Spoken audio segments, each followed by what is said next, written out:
நான்வெஜ்ல எதுவுமே இல்லைனாலும் பரவாயில்ல, முட்டை இருந்தா போதும்னு நினைக்கிறவங்க நல்லா சுடு சுடு சோறுல இந்த முட்டை பொடி மாஸ் தொக்க வச்சு சாப்பிட்டு பாருங்க. டேஸ்ட் அவ்வளோ சூப்பரா இருக்கும். சோறு மட்டும் இல்ல, சப்பாத்தி தோசையோடவும் நல்லா இருக்கும். எப்படி செய்யறதுன்னு பார்க்கலாமா? கடாயில 2 டேபிள் ஸ்பூன் அளவுக்கு எண்ணெய் ஊத்திட்டு 1/4 ஸ்பூன் அளவுக்கு மஞ்சத்தூள், மிளகுத்தூள், உப்பு, கரம் மசாலா சேர்த்துக்கோங்க.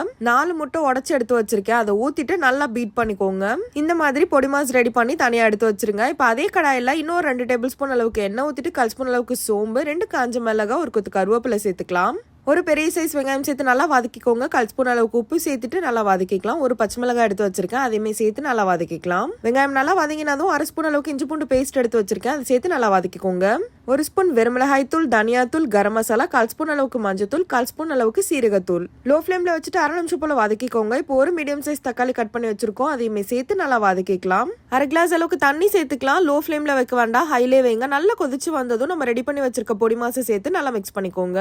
1/2 நிமிஷம் போல குக் பண்ணிட்டு ஆஃப் பண்ணிடுங்க. அவ்வளவுதான், ஒரு சூப்பரான பொடி மாஸ் தொக்கு ரெடி. சுடு சுடு சப்பாத்தி, மொறு தோசை, சுடு சுடு சோறுன்னு சொல்லிட்டு எல்லாத்துக்கூடமே அட்டகாசமா இருக்கும். கண்டிப்பா ட்ரை பண்ணுங்க. மறக்காம நம்ம சேனலை சப்ஸ்கிரைப் பண்ணிக்கோங்க. பாய்.